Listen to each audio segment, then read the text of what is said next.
दोस्तों, ऐसी तस्वीर देख के मन विचलित क्यों नहीं होगा? जिसके सीने में ईमान है उसके आंख से आंसू क्यों नहीं बहेगा? दिल में गुस्सा क्यों नहीं आएगा?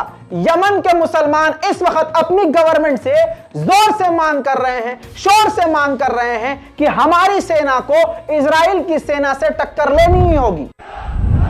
Crowds of Yemenis filled the streets of the Yemeni capital to voice their anger against the Israeli bombing of a hospital in Gaza, which claimed the lives of over 500 innocent civilians. Protesters burned the U.S. and Israeli flag while chanting slogans of anger directed at Israel and its Western partners.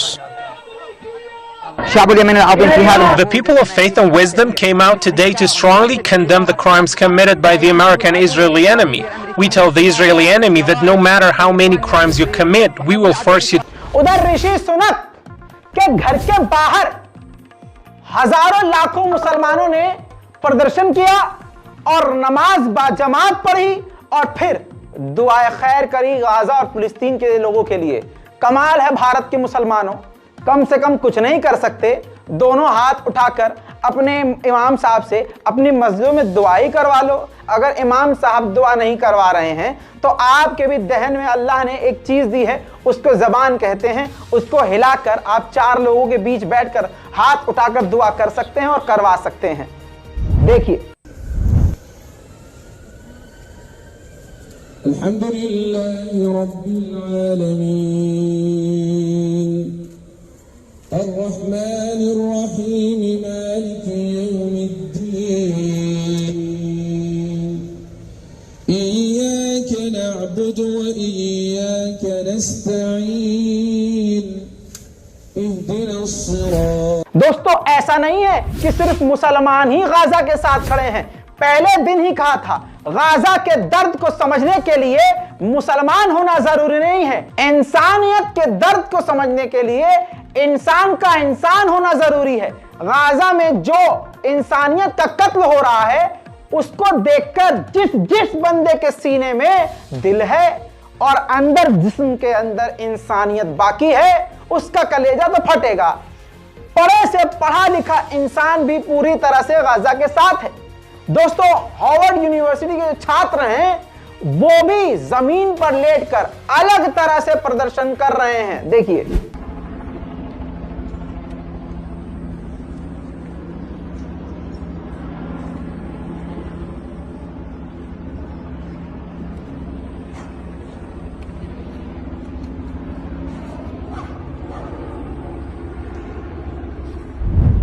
उधर ताजा जानकारी एक और आ रही है। बिल्कुल अभी Syria में अमेरिकी बेस के ऊपर ताजा तरीन हमले हुए हैं। पिछले कई दिनों में अमेरिका के बेसिस पर सीरिया में हमले बढ़ गए हैं। उधर दोस्तों, सारी दुनिया आवाज उठा रही है कि गाजा पर हमले बंद करे इजराइल, लेकिन इजराइल है कुत्ते की दुम। एक टाइम को कुत्ते की दुम सीधी हो जाएगी, लेकिन इजराइल एक ऐसा जानवर है जिसकी नस्ल ही टेढ़ी है। देखिए, हमले लगातार कर रहा है।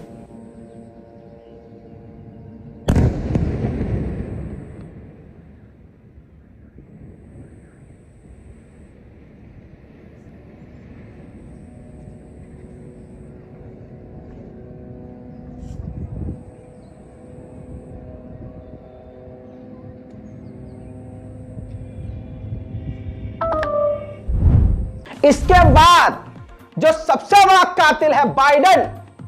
असल में देखिए, अमेरिका की जो नीति है ना, वो आतंकी है। खुद टेररिस्ट ऑर्गेनाइजेशन बनाते हैं। आईएसआईएस किसका बनाया हुआ है? किसी और का नहीं है, हाँ अमेरिका का बनाया हुआ है। कहते हैं कि ये मुसलमानों की ना ना ना ना ना, इस्लाम को बदनाम करने के लिए एक ऐसा संगठन बनाया गया जिसकी जुबान पर नाम इस्लामी है, लेकिन अंदर सारे काम हैवानी हैं। अल्लाह अकबर कह के गर्दन काट देना, काले झंडे लहराना, वीडियो बनाकर वायरल करना, पीछे नशीद तराना लगाकर, इस्लामिक म्यूजिक लगाकर मुसलमानों को बदनाम करना, यह सारा का सारा एजेंडा और प्रोपेगेंडा अमेरिका का ही है। दोस्तों, उसी अमेरिका के प्रेसिडेंट बाइडेन ने नेतन्याहू को हरी झंडी दे दी है कि गाजा के अंदर अब आप ग्राउंड ऑपरेशन कर सकते हैं। एक तरफ तो यह सब हो रहा है गाजा में, दूसरी तरफ फिलिस्तीन के अलग अलग टाउन और अलग अलग गांव में इजराइल लगातार फिलिस्तीनियों को मार रहा है और गांव के घरों को तोड़ रहा है। एक और मकान को तोड़ा है।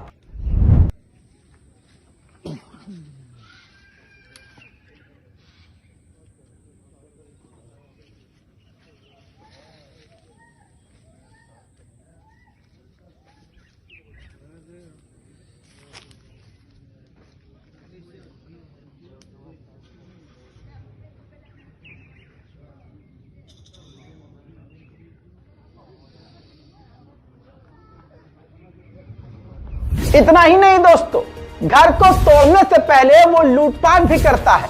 घर के अंदर घुसकर इजराइल की मिलिट्री फिलिस्तीनियों के मकान को तोड़ आती है, सारा सामान तहस नहस कर जाती है। सबूत दिखाऊंगा आपको, बेफिक्र रहिए। लेकिन आपसे गुजारिश है कि रिपोर्ट को शेयर करके सारी दुनिया को इस बात को दिखाने की कोशिश कीजिए कि देखो, यह है इजराइल। दोस्तों क्यों कह रहा हूं मैं? क्योंकि भारत के बहुसंख्यक समाज एक खास पार्टी के पीछे उसका गू खाते हुए चल रहे हैं। देखिए किस तरह से घर के अंदर तहस नहस मचाया है।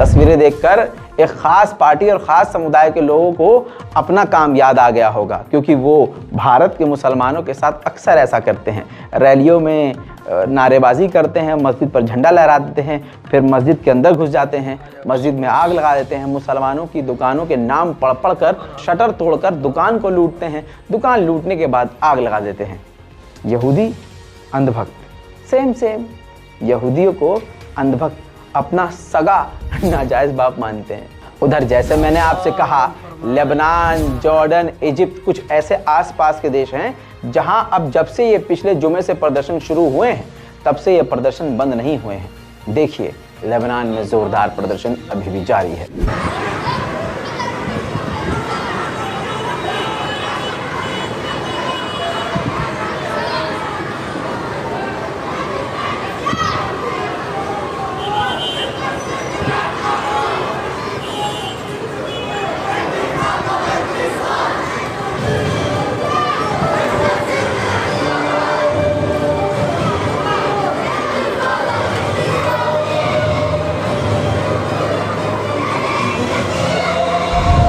सोच के देखिए, इतने से गाजा को खत्म करने के लिए दुनिया की सबसे बड़ी ताकत आ गई है। हस्बी अल्लाह व निअमल वकील। सोचिए, ये तस्वीर देखिए, बर्तानिया का एक मिलिट्री एयरक्राफ्ट हथियारों से भरकर आया है और उसी एयरक्राफ्ट में ऋषि सुनक प्रधानमंत्री ब्रिटेन का खुद आया है। सोचिए, ये है फिलिस्तीन की ताकत। कहते हैं ना फिलिस्तीन, ना फिलिस्तीन के पास हथियार नहीं, फिलिस्तीन के पास कोई ताकत नहीं, फिलिस्तीन की कोई मिलिट्री नहीं, गाजा की कोई मिलिट्री नहीं, लेकिन फिर भी इतना खौफ, वल्लाह इतना खौफ कि इजराइल, अमेरिका, बर्तानिया, पूरा यूरोप इतने से फिलिस्तीन को कुचलने के लिए एक हो गए हैं। यही तो ताकत है इस्लाम की। सारे शैतान एक हो जाते हैं और मजलूम कुर्बानी दे दे कर नहीं थकता, वो कत्ल कर कर के थक जाते हैं। मुसलमान शहादत दे दे के नहीं थकता। हमारी शहादत के किस्से तो करबला से शुरू है और आगे कयामत तक रहेंगे। तुम और तुम्हारी नस्ल आएगी, मिटेगी, कोई पूछेगा नहीं। इस्लाम था, इस्लाम है और इस्लाम रहेगा। मेरी बात शायद आप भूल गए, मैंने आपसे कहा था कि इस जंग ने, इस लड़ाई ने दुनिया के बीच में एक लकीर खींच दी है। जो जालिम की तरफ है वो सबसे बड़ा आतंकवादी संगठन है। जो मजलूम के सीने का दर्द देखकर आंखों से उसके आंसू निकल रहा है, वो मजलूम के साथ है। फर्क नहीं पड़ता कि वो मजलूम पर रोने वाला, फिलिस्तीन पर रोने वाला मुसलमान हो, हिंदू हो, सिख हो, ईसाई हो, कोई हो, जैन हो, बौद्ध हो, अगर उसके सीने में दर्द हुआ गाजा के बच्चों के लाशें टुकड़े में देखकर, वो इंसान है, उसके अंदर इंसानियत है। मेरे दोस्तों, इस लाइन के इस तरफ ईरान, सऊदी अरब, यूएई, बहरीन, कितने भी देश हो, लेकिन आगे आगे एक और नॉन मुस्लिम देश है, रशिया, जिसने इजिप्ट को मदद भेज दी है कि बस जल्दी से कॉरिडोर इजिप्ट का खुले और हमारी मदद गाजा तक पहुंचे। इसी तरह से वहां के लीडर ने कहा है कि स्कॉटलैंड दोनों हाथों को खोलकर गाजा के लोगों को अपने देश लाकर उनका इलाज करना चाहता है।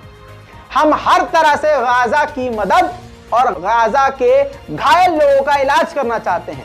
इंटरनेशनल कम्युनिटीज को सोचना चाहिए कि जल्द से जल्द गाजा के मदद के दरवाजे खोले जाएं।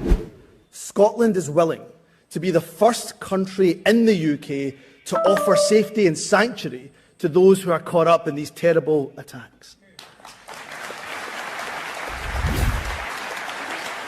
उधर OIC की मीटिंग के दौरान, ठंडी मीटिंग के दौरान गरम गरम बात जिसने कही, अल्लाह उसे सलामत रखे, लीबिया के रिप्रेजेंटेटिव ने कहा कि वल्लाह खुदा की कसम, अल्लाह की कसम खाकर उस लीडर ने कहा कि अगर हमारा बॉर्डर गाजा से मिलता तो खुदा की कसम हम लीबिया गाजा को हथियार देते।